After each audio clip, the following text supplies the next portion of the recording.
नमस्ते साथियों, एक बार फिर से वेलकम करता हूं आपका एक नए वीडियो में। साथियों, सबसे पहले तो आप सभी का बहुत बहुत धन्यवाद, क्योंकि सिर्फ 5 सब्सक्राइबर कम रहे हैं। यानी हमारी जो यूट्यूब फैमिली है वो 15,000 होने वाली है। तो आप अभी तक अगर आपने चैनल को सब्सक्राइब नहीं किया है तो कर सकते हैं, ताकि हमारे जो 15,000 है वो कंप्लीट हो जाए। साथियों, आज के इस वीडियो में हम बात करेंगे कि हम गाय भैंस का दूध बढ़ाने के साथ साथ फैट भी कैसे बढ़ाएं।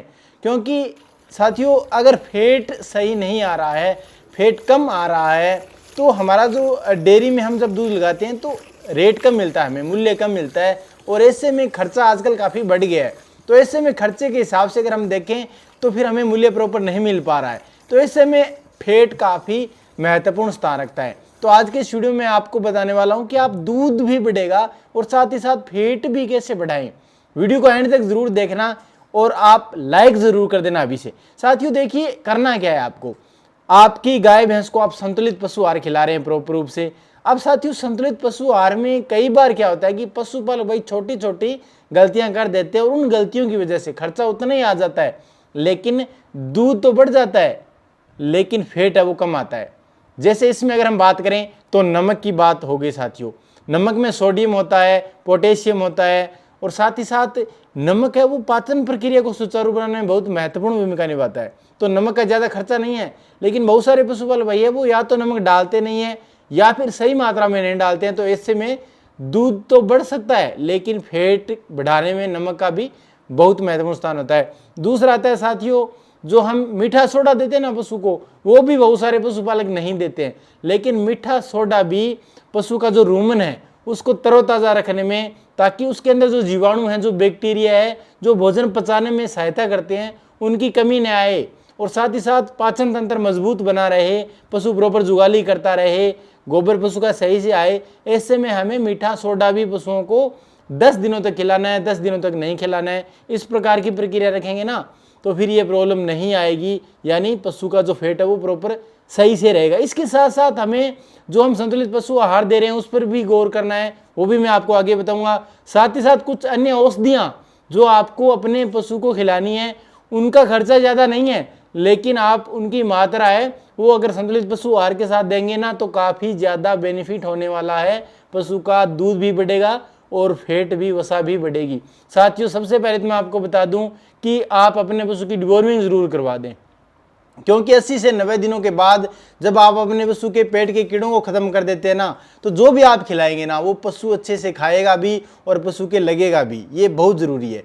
उसके बाद अगर हम बात करें संतुलित पशु आहार की, तो संतुलित पशु आहार में दाना, खल, चोकर, ये जो मात्रा है ना ये प्रॉपर रूप से होनी बहुत जरूरी है। अब अगर हम खल की बात करें तो फैट बढ़ाने के लिए विशेष तौर से हमें बिनोला की खल खिलानी है। बिनोला की अवेलेबल नहीं है तो मूंगफली की खल भी काफ़ी बढ़िया रहती है।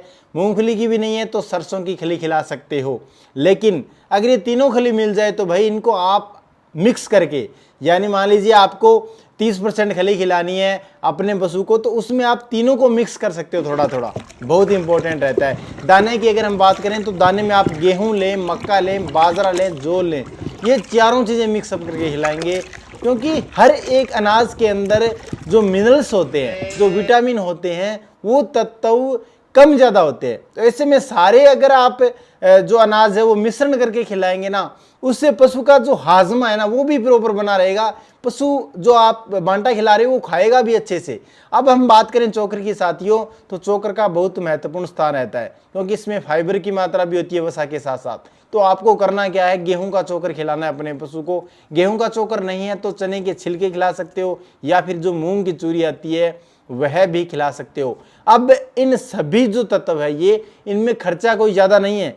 यानी अगर आप केवल और केवल अनाज दे रहे हो तो अनाज भी आपको दूध के अकॉर्डिंग देना तो उतना ही पड़ेगा, वजन तो उतना ही रहेगा, लेकिन उसमें आप खली ऐड करते हो, चोकर ऐड करते हो, और वो भी तरह तरह के। तो भरपूर विटामिन पशु को मिलेंगे, और भरपूर विटामिन जब पशु को मिलेंगे ना तो पशु दूध भी बढ़ाएगा और फैट भी बढ़ेगी। अब साथियों, मैंने जो बात करी कि हम कुछ बहुत जरूरी जो तत्व है वो हम कैसे खिलाएं, तो इसमें देखिए ये संतुलित पशु आहार तो आपको देना ही देना है। अब इस आहार के अंदर हमें कुछ अलग से ऐड करने के लिए हमें लेने हैं बिनोला, यानी जो कॉटन सीड्स आते हैं ना, बड़ेवा जिसे बोलते हैं, वो ले लेने हैं आपको लगभग 400 ग्राम।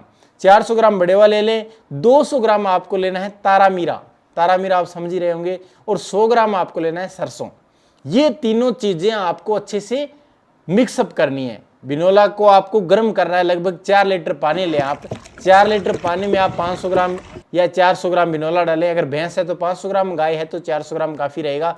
400 ग्राम बिनोला आप डाल करके उसके अंदर जो मैंने सरसों की मात्रा ये 100 ग्राम वो भी डाल दें। उसको थोड़ा सा पिसवा लें, यानी उसका एक दलिया बनाना है, हमें अच्छे से पिसवा लें दोनों को, यानी तारामीरा भी और सरसों भी। ये पिसवा करके आप उस बिनोला जो सीड्स आपने लिए ना, गर्म करने के लिए रखे हैं, उसमें डाल दें और रात भर रख दें उसे गर्म करके, मतलब गर्म करके रखना है आपको। सुबह जब ठंडा हो जाए तो अपने पशु को खिलाना है। इसमें आपको और क्या चीज़ ऐड करनी है साथियों, ये भी बहुत ज़रूरी है। 100 ग्राम मेथी और 100 ग्राम गुड़, 200 ग्राम ये आप एक साथ भिगो सकते हैं, कोई दिक्कत नहीं है। रात को भिगो दें। मेथी को भी आप पिसवा लें, थोड़ा मोटा पिसवाना है, और गुड़ उसमें डाल करके रात भर ये 200 ग्राम भी आप भिगो दें। और सुबह ये जो आपने संतुलित पशु आहार मैंने बताया पीछे, उसके अंदर आपको ये बिनोला सीड ऐड करना है।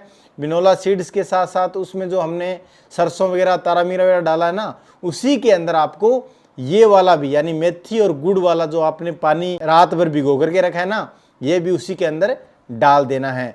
अब आपको अपने पशु को खिलाना है साथियों। सुबह के टाइम आप खिलाएं, यानी ये जो 400 ग्राम की मात्रा आपने बिनोला की रखी है ना, ये आप दोनों टाइम भी दे सकते हो, यानी इसका आधा भाग सुबह दे सकते हो, आधा भाग शाम को दे सकते हो, या फिर एक टाइम दे सकते हो, वो आप पर डिपेंड करता है। लेकिन पशु जो दूध है ना, उसकी जो फैट है वह अवश्य बढ़ाएगा। इसके साथ साथ नमक पर हमने बात करी ली, मीठा सोडा हमने बात करी ली। मीठा सोडा भी आपको तकरीबन 20 ग्राम है, वो 10 दिनों तक देना है, 10 दिनों तक बंद रखना है। इस प्रकार से आप ये तरीका अपना सकते हैं, ताकि पशु की जो पाचन प्रणाली है वह एकदम स्वस्थ रहे, और वो जितनी स्वस्थ रहेगी उतना ही पशु दूध भी इंक्रीज करेगा और फैट की मात्रा भी बढ़ेगी। अब साथियों इसके बाद अगर हम बात करें हरे चारे और तूड़ी की, तो हरा चारा और तूड़ी भी प्रॉपर रूप से हमें हमारे पशु को देना है।